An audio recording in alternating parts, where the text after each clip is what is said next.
ایک صاحب ایک بچے نے داڑھی رکھ لی تو مجھے آگے کہنے لگے حضرت جی لوگ بڑے بڑے لقب دینے لگے ہیں. میں نے کہا کیا؟ کوئی کہتا ہے حضرت صاحب, کوئی کہتا ہے قاری صاحب, کوئی کہتا ہے حافظ صاحب, کوئی کہتا ہے علامہ صاحب. تو میں نے کہا تیری موج نہیں بن گئی؟ 4 سالوں میں حفظ ہوتا ہے, تجھے مفت کا لقب مل گیا ہے. درس نظامی 8 سال میں ہوتا ہے, مفت کا علامہ بن گیا ہے. تجھے وقار نہیں دے دیا اللہ تعالیٰ نے, عزت. میرے اعلیٰ حضرت فرماتے ہیں عزت در رسول پہ ہے, عزت حضور کی. اور اعلیٰ حضرت نے ایک بات لکھی ہے بڑی قیمتی, اور میں نا جب کبھی پریشان ہوتا ہوں نا تو میں یہ والی بات کھول کے پڑھتا ہوں. اعلیٰ یہ بات ڈھارس بناتی ہے, ڈھارس توانائی دیتی ہے, پورا مضمون باندھا ہے. اعلیٰ حضرت کہتے ہیں بیروپیہ تھا مداری, روپ بدل بدل کے دکھایا کرتا تھا, بادشاہوں سے انعام لیتا تھا. ایک دن اورنگزیب عالمگیر کے پاس آ گیا, کہنے لگا میں روپ بدلوں گا, اگر آپ پہچان نہ سکے تو میں انعام لوں گا. آپ نے فرمایا میں کوئی ایسے ویسا بادشاہ نہیں, کہا مجھے دھوکہ دینا مشکل ہے, کہا نہیں میں روپ بدلوں گا. حضرت اورنگزیب عالمگیر بڑے نیک بادشاہ گزرے, بڑے پرہیزگار آدمی. وہ بے روپیہ کہنے لگا میں روپ بدلوں گا, آپ نہیں پہچان سکیں گے. فرمایا چل جتنا تیرے اندر زور ہے لگا لے. حضرت نے اعلان کیا کہ میں نے فوجی بھرتی کر دے, 2 ماہ کے بعد ٹیسٹ ہوگا. وہ 2 مہینے دوڑتا رہا, رنگ روپ بناتا رہا, آیا ٹیسٹ دینے, 2-3 سپاہیوں کا امتحان لیا. اس کی باری آئی تو 10 روپے دیے, کہنے لگے تیرے آنے جانے کا کرایہ میں نے تجھے پہچان لیا ہے. کچھ دنوں کے بعد جانے لگے سفر پر تو بھکاری آ گئے خیرات مانگنے. اس نے بھی سارے منہ پر سیاہی مل لی, کپڑے پھاڑ لیے, سر کے بال منڈا لیے, بھویں تک کٹا لی, بدرنگ ہو کے آیا. کاسا آگے کیا تو حضرت نے 10 روپے ڈالے, کہنے لگے تیرے آنے جانے کا کرایہ میں نے پہچان لیا ہے. کچھ دن گزرے تو ٹیچر کی ضرورت تھی, اس نے مونچھیں بڑی کر لی, داڑھی نکلی لگا لی, سر پہ جنا کیپ پہن لی, ایک شیروانی لے لی اور ہاتھ میں چھڑی پکڑ کے آیا.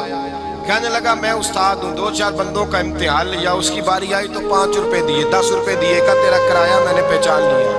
2 سال گزر گئے, وہ جب بھی آتا حضرت پہچان لیتے. ایک دن سفر پہ جا رہے تھے, بہت بڑا لشکر تھا, جہاد کرنے جا رہے تھے اورنگزیب عالمگیر. تو دیکھا ایک پہاڑی ہے, پہاڑی پہ لوگ جا بھی رہے ہیں آ بھی رہے. اورنگزیب عالمگیر پوچھنے لگے یہاں کیا ہے؟ کہنے لگے ایک بابا جی بیٹھے ہیں دعا کرتے ہیں, اللہ کے نیک بندے ہیں. اورنگزیب کہنے لگے یار پرانے لوگ سارے ہی اللہ والوں کو مانتے ہیں, یہ بھی مصیبت آئی ہے جتنی نہیں آئی ہے, سارے لوگ ہی مانتے ہیں. کہنے لگے ذرا میں دعا نہ کرا لوں, اچھے کام جا رہا ہوں. اورنگزیب بادشاہ تھے, بادشاہ لوگ نازک مزاج ہوتے ہیں. گھوڑے سے اترے, بڑی مشکل سے پہاڑی پہ چڑھے, اوپر گئے تو لائن لگی ہے, بابا جی کار میں بیٹھے. کہنے لگے میں نے ملنا, میں اورنگزیب ہوں. انہوں نے کہا ہمارا بابا اس طرح کا پیر نہیں کہ امیر آئے تو رنگ اور ہو, غریب آئے تو اور ہو. یہاں اگر ملنا ہے تو لائن میں لگ جاؤ, سب ایک جیسے. اب لائن میں کھڑے ہو گئے, 50 آدمی آگے تھے, کہتے ہیں 51واں نمبر تھا. تھک گیا دھوپ میں کھڑا کھڑا. جب میں پہنچا غار کے دہانے تو میں نے بابا جی کے چہرے پہ نظر ڈالی تو بڑا نورانی چہرہ, بڑی خوبصورت لب و لہجہ. میں نے کہا میرے جیسا آدمی بھی پگڑی باندھ دے جو اچھا لگنے لگ جاتا ہے, بڑا خوبصورت انداز. کہتے ہیں میں ان کے پاس اتحیات کی حالت میں بیٹھ گیا. میں نے کہا حضور میں جا رہا ہوں جہاد کرنے, دعا کرنا. بزرگوں نے ہاتھ اٹھائے, اللہ اس کی مدد فرما, دین کو غلبہ عطا فرما, اسے دین کا سچا پکا سپاہی بنا. پھر تھپکی دی, 2-4 نصیحتیں بھی کر ڈالی, دیکھنا ظلم نہ کرنا, زیادتی نہ کرنا, جب تو جیت کر نہ کرنا, غرور نہ کرنا, نصیحتیں بھی کر دی. کہتے ہیں اب جب میں اٹھا تو 2-4 دینار بطور نذرانہ مسلح کے نیچے رکھے, اور الٹے قدم جب میں غار سے اترا انہوں نے رومال جھاڑا اور اٹھ کے کھڑے ہو کے کہنے لگے آج نہیں تو نے پہچانا, آج نہیں تو نے پہچانا, میرا انعام بنتا ہے, آج نہیں پہچانا, لا پیسے. اورنگزیب کہنے لگا یار تو نے یاد کر, کہاں چڑھا کہاں کھڑا رہا, دھوپ میں تھک گیا, کمال کر دی بھائی تو نے.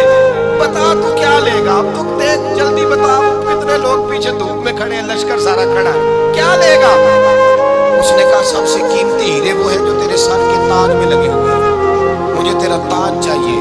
وہ بھائیوں سننا اور یاد رکھنا, میرے اعلیٰ حضرت کہتے ہیں بادشاہ نے سر کے اوپر سے تاج اتارا, بہروپیے کے قدموں میں رکھا اور کہنے لگے یہ لے, اور یہ تو تیرا مانگنے پر میں نے دیا ہے نا, میں واپس آتا ہوں تو آنا میں اپنی مرضی سے بھی تجھے دوں گا.